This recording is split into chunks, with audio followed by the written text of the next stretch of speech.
बिस्मिल्लाहिर्रहमानिर्रहीम। स्टूडेंट्स, आज काफ़ी सारे बच्चों ने मुझे कहा था कि आप डिज़ाइन डॉक्यूमेंट्स के ऊपर भी वीडियो बनाए ना, कि इसको हम टोटली कैसे बना सकते हैं, स्टेप्स क्या होते हैं और क्या क्या चीज़ें हमें इसमें चाहिए होती हैं। तो ये एक सैम्पल प्रोजेक्ट का है, ऑनलाइन एग्जामिनेशन सिस्टम का डिज़ाइन डॉक्यूमेंट। आप इसको, आपका जो भी प्रोजेक्ट है आप उसके ऊपर इसको अप्लाई कर सकते हैं। इसको हम देखते हैं कि इसके अंदर हमें क्या क्या चीज़ें रिक्वायर्ड होती हैं। तो इसका जो आपने सबसे पहले जो है ग्रुप आईडी और यहाँ पे आईडी वगैरह लिखनी होती है, सुपरवाइज़र का नाम लिखना होता है।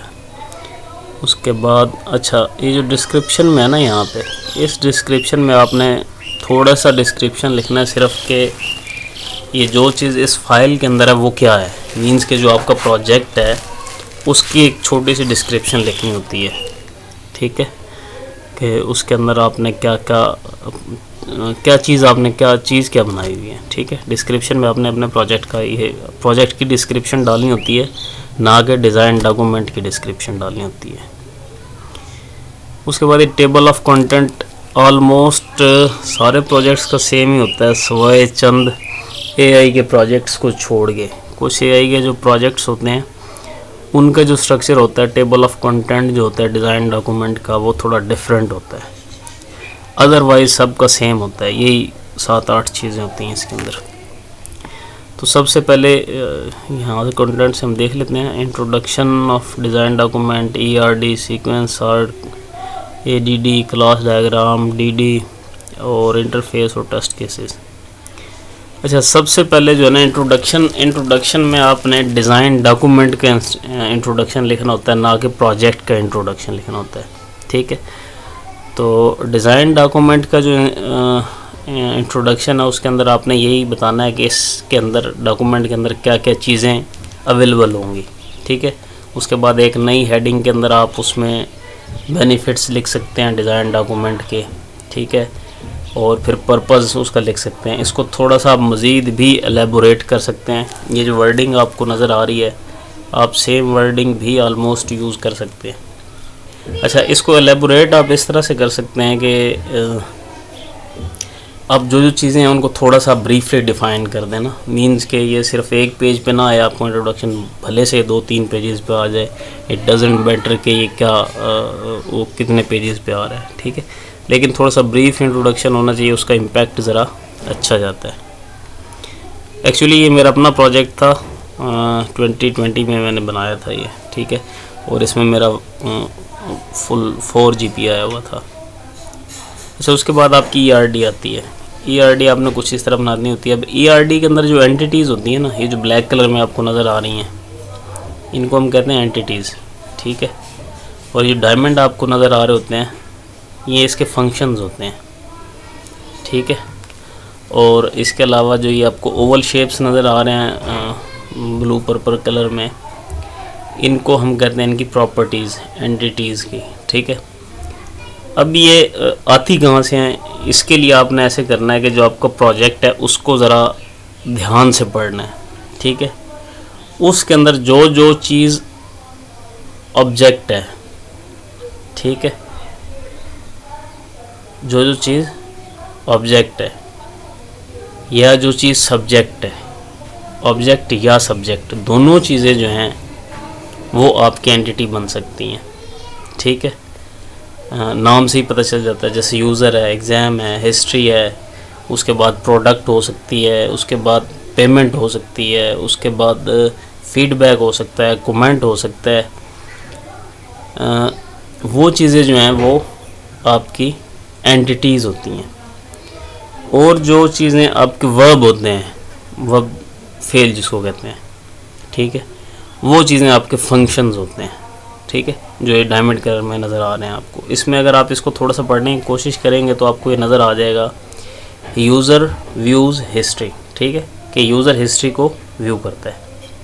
ठीक है, और यूज़र जो है वो रिज़ल्ट को भी व्यू कर सकता है। अब और हिस्ट्री हैज़ रिज़ल्ट, हिस्ट्री जो है वो रिज़ल्ट्स रखती है। ठीक है, इसी तरह सेम नीचे अगर आप आएँ तो आप देखेंगे कि एडमन जो है वो भी रिज़ल्ट को व्यू कर सकता है, क्वेश्चंस को ऐड डिलीट कर सकता है। इधर एग्ज़ाम है, एग्ज़ाम्स हैव क्वेश्चन, एग्ज़ाम के अंदर क्वेश्चन होते हैं। एडमन जो है वो क्रिएट डिलीट कर सकता है एग्ज़ाम को। यूज़र जो है वो इनरोल हो सकता है एग्ज़ाम के अंदर, ठीक है। इस तरह से आपने इसका स्ट्रक्चर बनाना होता है। और इसको इसकी जो कॉम्प्लेक्सिटी है ना, या आप इसको रिलेशनशिप कह लें, वो आपने लाजमी डालनी होती है। अगर आप इसको नहीं नज़र आ रहा तो यहाँ से देखें, ये आपको क्रो फुट नज़र आ रहा होगा, इधर ही सिंगल नज़र आ रही है, ठीक है। अब यहाँ पे यूज़र का हिस्ट्री के साथ, इस यूज़र का इस हिस्ट्री के साथ 1 to 1 का रिलेशन है, ठीक है। मीन्स कि एक यूज़र की एक ही हिस्ट्री है, और हिस्ट्री का यूज़र के साथ 1 to 0 का रिलेशन है, ठीक है। 1 to 0 1 to many का रिलेशन है। मीन्स के एक बंदे की एक ही हिस्ट्री होगी, लेकिन हिस्ट्रीज़ जो हैं वो बहुत सारे एक हिस्ट्रीज़ जो हैं वो बहुत सारे यूज़र्स की भी हो सकती हैं। मीन्स के हमारे पास जो हिस्ट्री का टेबल होगा उसके अंदर काफ़ी सारे यूज़र्स की हिस्ट्री होगी, लेकिन हर यूज़र की सिर्फ एक ही हिस्ट्री होगी उसके अंदर, ठीक है। ये इसी तरह से है। ये जो क्रो फुट है ये 1 to many रिलेशनशिप को रिप्रेजेंट कर सकता है। अच्छा, ये तो होगी आपकी ERD का थोड़ा सा मैं थोड़ा और ख़ुलासा कर दूँ इसका कि ERD के अंदर एंटिटीज़ जो हैं वो आपके सब्जेक्ट या ऑब्जेक्ट होंगे, और जो आपके इसके अंदर जो ये डायमंड कलर डायमंड शेप है, ये फंक्शंस हैं, ये आपके वर्ब होंगे, और जो साथ उसके आपको नज़र आ रही है ओवल शेप्स, ये इसकी प्रॉपर्टीज़ होंगी, ठीक है। अब हम आगे चलते हैं सीक्वेंस डायग्राम। अच्छा, कोशिश करनी है आपने कि सीक्वेंस डायग्राम जैसे ये बनी हुई इसी तरह बनाए। अब सीक्वेंस डायग्राम बनाने के लिए ये ज़रूरी होता है कि आपने जो अपने SRS के अंदर जितने यूज़ केसेस बनाए होते हैं ना, जो यूज़ केस डायग्राम होती है उसके अंदर जो यूज़ केस बने हुए होते हैं, वो जितने आपने यूज़ केसेस बनाए होते हैं उतने यूज़ केसेस के अगेंस्ट आपने सीक्वेंस डायग्राम बनानी होती है। सीक्वेंस डायग्राम जो है ये शो करती है कि आपका कौन सा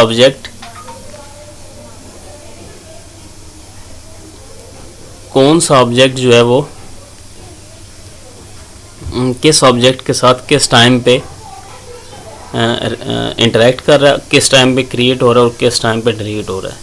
अगर आप इस एडमन वाली इसको चेक करें सीक्वेंस डायग्राम को, तो ये देखने से आपको पता चल जाता है कि प्रोग्राम एक्चुअली आपका चलेगा कैसे, क्या क्या स्टेप्स वो परफॉर्म करेगा, ठीक है। अब इसको अगर हम देखें तो जो एडमन है, क्लिक ऑन लॉगिन मीन्स कि कोई लॉगिन का बटन जो है वो उसको क्लिक करेगा, तो जो हमने लॉगिन वाली क्लास बनाई होगी उसका एक ऑब्जेक्ट क्रिएट हो जाएगा। अब ये जो इसके अंदर ब्लू कलर की डंडा है ना, ये वाला सेंटर में, तो ये ऑब्जेक्ट इसका बन गया, ठीक है। ये जो ऊपर से नीचे लाइन डॉटेड है ये इसकी टाइम लाइन को शो कर रही है। तो यहाँ पे ऑब्जेक्ट क्रिएट हुआ है एरो के पास, और यहाँ पे डिस्ट्रॉय हो गया। जैसे ही आपका कंट्रोल जो है वो ऑब्जेक्ट क्रिएट हो गया, उसने अगले ऑब्जेक्ट के साथ जब इंटरेक्ट किया अपने कंट्रोलर के साथ, वहाँ पे वो ऑब्जेक्ट डिस्ट्रॉय हो गया, ठीक है। अब कंट्रोलर क्या कर रहा है, वैलिडेट कर रहा है एडमन को। मींस के एडमन ने जो डाटा इंटर किया है अपना यूज़र नेम या पासवर्ड, अब कंट्रोलर का क्या काम है कि वो उस डाटा को वैलिडेट कर रहा है। वैलिडेशन से क्या मुराद है कि वो देख रहा है कि कहीं उसने खाली तो नहीं कोई फील्ड छोड़ दी, या फिर जो उसने पासवर्ड के नंबर ऑफ़ कैरेक्टर्स हैं वो लिमिट से कम तो नहीं है। तो जब ये चीज़ें वो चेक कर लेगा, उसके बाद वो सेम डाटा को आगे अगला ऑब्जेक्ट क्रिएट हो जाएगा उस वक्त डाटाबेस का, उसके पास चला जाएगा, उसको फॉरवर्ड कर देगा उन दोनों चीज़ों को। ये लेट्स सपोज यूज़र नेम और पासवर्ड है उनको। अब डाटाबेस के अंदर क्यूरी रन होगी सिलेक्ट की, वो सिलेक्ट क्या करेगा, यूज़र नेम को सिलेक्ट करेगा जहाँ पे पासवर्ड सेम होगा, ठीक है। अब उसमें दो चीज़ें हो सकती हैं, इफ एल्ड कंडीशन हो सकती है। एक तो वैलिड डाटा हो सकता है और एक इनवैलिड डाटा हो सकता है, क्योंकि जिस वक्त तक डाटाबेस के साथ इंटरेक्शन नहीं होगी नहीं पता चलेगा कि यूज़र ने जो है वो यूज़र नेम और पासवर्ड ठीक इंटर की है। अगर तो वैलिड डाटा होता है तो फिर डाटाबेस क्या करता है कि वैलिड रिस्पांस उसको कंट्रोलर को वापस भेजता है, और कंट्रोलर फर्दर फिर जो लॉगिन है आपका उसको रिस्पांस भेजता है कि आपका डाटा ठीक है, अब इसको अगला पेज दिखा दें आप। और जो अदर केस है उसमें क्या होगा कि जो डाटा बेस है वो एक एरर जनरेट कर देगा कि इनवैलिड डाटा है ये, ठीक है। तो फिर वो इसी तरह कंट्रोलर वापस इनवैलिड डाटा पास करेगा और हमारे पास शो हो जाएगा कि जो ईमेल या पासवर्ड है उन दोनों में से दोनों चीज़ें या कोई एक चीज़ जो है वो करेक्ट नहीं है। अच्छा, आई होप कि आपको सीक्वेंस डायग्राम की समझ आ गई होगी। थोड़ा सा मैं इसको खुलासा इसका कर देता हूँ। सीक्वेंस डायग्राम जो है वो आपके जो आपका प्रोग्राम या आपकी जो प्रोडक्ट है उसके सीक्वेंस ऑफ स्टेप्स को शो करती है, ठीक है। किस टाइम पे कौन सा ऑब्जेक्ट क्रिएट हो रहा है, किस टाइम पे डिस्ट्रॉय हो रहा है, किस टाइम पे वो इंटरेक्शन कर रहा है, किस तरह का डाटा वो रिटर्न कर रहा है, डिस्प्ले क्या चीज़ हो रही है, ये सारी चीज़ें आपको इससे पता चल जाती हैं। और जो नंबर ऑफ़ सीक्वेंस डायग्राम है वो सेम होनी चाहिए आपकी नंबर ऑफ़ यूज़ केसेस से जो आपने यूज़ केस डायग्राम के अंदर बनाए हुए होते हैं। तो इसके बाद हम चलते हैं नेक्स्ट स्टेप पे। ये सारी सीक्वेंस डायग्राम्स ही हैं। अच्छा, हाँ, सीक्वेंस डायग्राम के बाद आती है आर्किटेक्चर डिज़ाइन डायग्राम, ठीक है, ADD भी इसको कहते हैं। अच्छा, जितनी भी वेब एप्लीकेशन है ना वो उनका 3 टायर आर्किटेक्चर होता है, क्लाइंट, सर्वर और डाटाबेस। ये तीनों चीज़ें डाटा को आपस में आगे पीछे करती रहती हैं। इसमें एक और चीज़ आपको बता दूं कि जो चीज़ आपकी हेडिंग होगी, लेट्स सपोज वो ERD थी और सीक्वेंस डायग्राम थी, उसके नीचे अगर आप उसका थोड़ा सा इंट्रोडक्शन भी लिख देंगे कि ये डायग्राम होती किस लिए, ये क्या काम करती है, तो वो ज़रा ज़्यादा सूटेबल लगेगा, ठीक है। तो ये हमारा आर्किटेक्चर डिज़ाइन डायग्राम है। और जितनी भी वेब एप्लीकेशंस हैं या फिर मोबाइल एप्लीकेशन भी ऑलमोस्ट उनका यही आर्किटेक्चर होता है, ठीक है। मोबाइल एप्लीकेशन का थोड़ा सा डिफरेंट होता है, लेकिन जो जितनी भी हमारी वेब एप्लीकेशंस हैं उनका सेम आर्किटेक्चर होता है डिज़ाइन का। सबसे पहले प्रेजेंटेशन लेयर होती है, फिर बिजनेस लेयर होती है, फिर आपका डाटा एक्सेस लेयर होती है। प्रेजेंटेशन लेयर के अंदर आपका कोई भी फ्रेमवर्क भी हो सकता है, जैसे React.js है, उसके बाद एंगुलर वगैरह है, ये जावास्क्रिप्ट वाले जितने भी फ्रंट एंड के जो फ्रेमवर्क्स हैं फ्रंट एंड के, ये आपके प्रेजेंटेशन लेयर में आते हैं। या फिर सिंपल जो आपका HTML है, जितना भी आपका डिज़ाइन जो है वो आपका प्रेजेंटेशन लेयर में आता है, ठीक है। उसके बाद आपकी बिज़नेस लेयर होती है। अब बिज़नेस लेयर एक्चुअली अगर आप MVC आर्किटेक्चर देखें तो उसके अंदर जो कंट्रोलर होता है ना आपका, जो आपकी रिक्वेस्ट को हैंडल कर रहा होता है, यूज़र की रिक्वेस्ट को हैंडल करता है, फिर रिक्वेस्ट टू डाटाबेस को भेजता है, वहाँ से वापस जो डाटाबेस है जो आपके पास रिक्वेस्ट आती है या रिस्पांस आता है उसको हैंडल करके आपको फर्दर दिखाता है, वो आपकी बिज़नेस लेयर होती है। एक्चुअली बिज़नेस लॉजिक होता है वो सारे का सारा, ठीक है। लेट्स सपोज कि आपने एक कैलकुलेटर बनाया है, कैलकुलेटर आपने फ्रंट एंड पे तो उसको डिज़ाइन कर लिया, लेकिन जब आप उसके अंदर डाटा इंटर करके इक्वल का बटन दबाते हैं ना, ये जस्ट फॉर द एग्जांपल आपको बता रहा हूँ, तो वो पीछे जो कैलकुलेशन हो रही होती है उस टाइम पे उसकी बिज़नेस लेयर होती है, ठीक है। इसी तरह बिज़नेस लेयर आपका जितना भी इंटरेक्शन होता है यूज़र के साथ उसको भी हैंडल करता है, और जितना इंटरेक्शन होता है आपका डाटाबेस के साथ उसको भी हैंडल करता है। बिज़नेस लेयर जो है ये बीच में एक ब्रिज का काम करती है, यूज़र को डायरेक्टली वो डाटाबेस के साथ कनेक्ट नहीं होने देती, क्योंकि अगर यूज़र डायरेक्टली डाटाबेस के साथ कनेक्ट होगा तो वो उसके अंदर कुछ ना कुछ अल्ट्रेशन कर देगा, को गड़बड़ कर देगा सिक्योरिटी रीजंस की वजह से, ठीक है। तो ये दोनों साइड से जो रिक्वेस्ट और रिस्पांस को हैंडल करती है बिज़नेस लेयर जो होती है। अब जिस लैंग्वेज के अंदर आप इसको प्रोजेक्ट को अपने को बना रहे होते हैं ना, वो लैंग्वेज एक्चुअली बिज़नेस लेयर होती है आपकी। PHP में है तो PHP होगा, उसके बाद C# है तो C# आपकी प्रेजेंटेशन लेयर में होगी, ठीक है। और जावा है तो जावा प्रेजेंटेशन लेयर में होगी, और पाइथन है तो पाइथन जो है वो प्रेजेंटेशन लेयर कह गया बिज़नेस लेयर में होगी, ठीक है।